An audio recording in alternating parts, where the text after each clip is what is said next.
판결문을 통해 사건의 이면을 다시 들여다보는 판결의 재구성. 오늘은 길고양이에 대한 소유권과 목적물 반환 청구 얘기해 보겠습니다. 박아름 기자 나와 있습니다.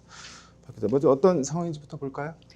네, 세 사람이 등장하는데요. 네. 먼저 자신의 집 근처에 길고양이들에게 먹이도 주고 돌봐주던 이모 씨가 있습니다. 네. 그런데 이 씨가 사랑이라고 이름도 지어주고 네. 또 거처까지 마련해준 길고양이가 2019년 6월 네. 새끼 고양이들을 임신하게 됐는데 네. 횡격막 탈장이 의심되는 상황입니다. 네. 이에 이 씨는 그 집에서 고양이를 기를 형편은 안 되고 네. 그냥 길에 둘 수는 없고 해서 한 고양이 카페에 임시 네. 보호 공고를 냅니다. 네. 출산과 치료에 드는 비용과 사료, 고양이 화장실 모래, 기타 비용 등을 모두 부담할 테니까 네. 출산 전후로 3개월만 임시 보호를 해달라는 내용입니다. 네. 그래서 뭐 임시 보호해 줄 사람이 나타난 모양이네요. 그렇습니다. 사랑이의 임시보호처를 구하지 못하던 와중에 사랑이가 새끼 고양이 2마리를 출산을 했는데요. 네. 안타까운 상황을 알게 된 최모 씨가 네. 그 지인인 김모 씨에게 임시보호를 부탁합니다. 네. 하지만 치료가 늦어진 데다 출산 네. 후유증으로 인해서 네. 사랑이는 결국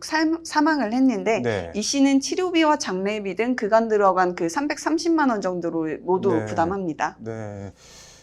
그러면은 사랑이가 죽은 건 안타까운데 이후에 뭐가 문제가 된 건가요? 문제는 김 씨의 집에서 네. 그 새끼 고양이 2마리를 자신의 집으로 데려온 최 씨가 네. 그 임시보호를 부탁한 이 씨에게 사랑이 새끼 고양이들을 돌려주지 않으면서 시작됩니다. 네. 이 과정에 새끼 고양이 1마리가 또 숨지게 되는데 네. 언제쯤 새끼 고양이들을 돌려줄 거냐라는 네. 이 씨의 재촉에도 최 씨는 1마리 남은 새끼 고양이를 끝까지 네. 돌려주지 않았습니다. 네. 이 씨는 이에 최 씨를 상대로 네. 고양이를 돌려달라 하면서 소유권에 기한 목적물 반환 청구 또는 약정에 기한 인도 청구를 제기했습니다. 양측 주장은 어떻게 되나요?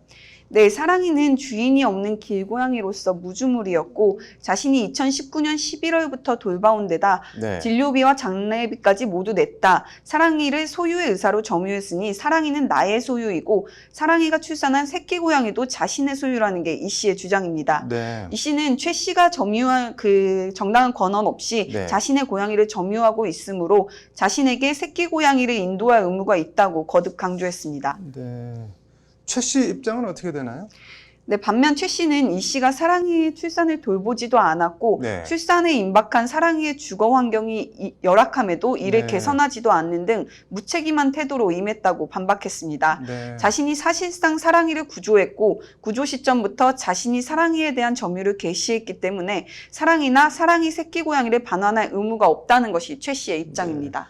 이게 뭐 병원비에 장례비까지 다 대줬으면 이 씨 소유일 것 같은데 관련 법리 같은 건 어떻게 돼 있나요? 네, 일단 민법 제252조에 의하면 네. 야생하는 동물은 무주물이고 네. 무주물을 소유의 의사로 점유한 자는 그 소유권을 취득한다고 정하고 있습니다. 네. 여기서 법적으로 점유와 소유의 개념을 분리해서 봐야 하는데요. 네. 일단 점유에 대해선 사회 관념상 어떤 사람의 사실적 지배에 있다고 보이는 객관적 관계를 의미하는 것으로서 사실상 지배가 있다고 하기 위해서는 반드시 물건을 물질적, 현실적으로 지배하는 것만 의미하는 게 아니다라는 게 우리 대법원 판례입니다. 네. 대법원은 그러면서 사실적 지배에 속하는 객관적 관계가 있다고 하기 위해서는 네. 적어도 타인의 간섭을 배제하는 면이 있어야 한다고 판시하고 있습니다. 점유가 물리적 지배만을 의미하는 게 아니다고 했는데 그럼 법원도 사랑이를 임시 보낸 이 씨의 점유를 인정을 한 건가요?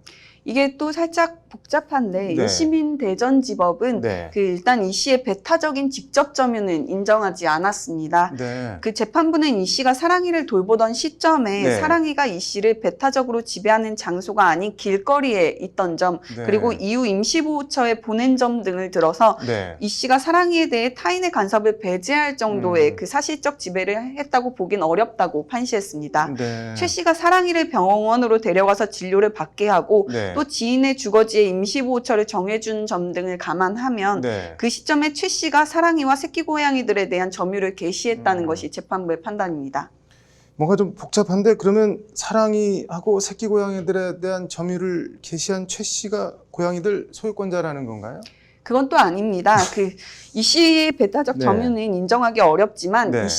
이 씨가 간접 점유의 형태로 사랑이와 사랑이의 새끼 고양이들에 대한 그 점유를 개시했다는 게 재판부의 판단입니다. 네. 대법원 판례를 보면 네. 그 간접 점유는 직접 점유자가 자신의 점유를 그 간접 점유자의 반환 청구권을 승인하면서 네. 그 행사하는 경우에 인정됩니다. 네. 즉 이 사건의 경우엔 최 네. 씨의 직접 점유는 인정이 되지만 네. 최 씨가 이 씨에게 고양이들을 반환해줄 의무가 있음을 알면서 네. 점유를 했기 때문에 네. 이 씨의 간접 점유가 인정된다는 것이 재판부의 판단입니다. 그러니까 정리를 하면 고양이를 이 씨가 갖는 게 맞다는 건가요? 네, 그렇습니다. 1심 법원은 최 씨가 자신의 지인인 김 씨에게 임보를 맡기면서 네. 이 씨의 의사를 전달을 했고 네. 또 실제 이 씨가 치료비와 장례비를 전부 음. 부담한 점 등을 들어서 네. 사랑이의 권리자가 그 이 씨라는 점에 암묵적인 합의가 있었다고 봤습니다. 네. 그 소유의 의사와 관련해서도 네. 최 씨에겐 애초 소유의 의사가 없었고 네. 특별한 사정이 없는 한 이 씨가 소유의 의사로 사랑이와 그 새끼 고양이들을 간접 점유했다는 것이 재판부의 판시입니다. 네. 쉽게 말해서 최 씨가 어떻게 하다 보니 그 네.